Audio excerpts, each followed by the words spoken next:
पावसाचा जोर थोडा कमी झालेला आहे। मध्य आणि हार्बर रेल्वेची वाहतूक आता संथ गतीने सुरू आहे।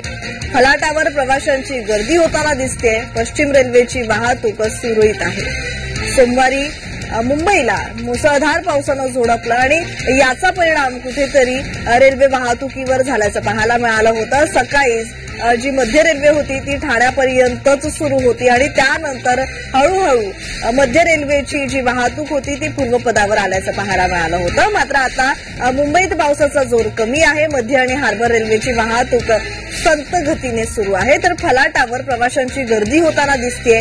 पश्चिम रेल्वेची वाहतूक सुरळीत असल्याचं समजतंय।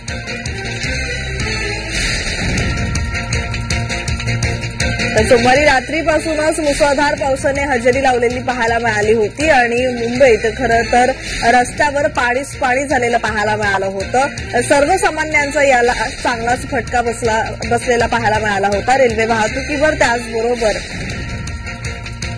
सर्वसामान्यांना याचा परिणाम भोगावा लागला होता, कारण महानगरपालिकेने जो नालेसफाईचा दावा केला होता तो यावेळी फोल ठरल्याचं पाहायला मिळालं होतं, कारण रेल्वे रुळावर प्रचंड प्रमाणात पाणी साचलेलं पाहायला मिळालं होतं। तर मुंबईत पावसाचा आज जोर कमी आहे। मध्य आणि हार्बर रेल्वेची वाहतूक मात्र संथ गतीने सुरू आहे, त्यामुळे फलाटावर प्रवाशांची गर्दी होताना दिसतेय।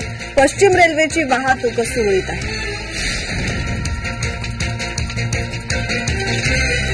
मुसळधार पावसाच्या पार्श्वभूमीवर प्रशासन आता अलर्ट मोडवर गेलेलं आहे। खरं तर शाळा आणि महाविद्यालयांना सुट्टी जाहीर करण्यात आलेली आहे आणि आज मुंबईत पावसाचा जोर कमी आहे।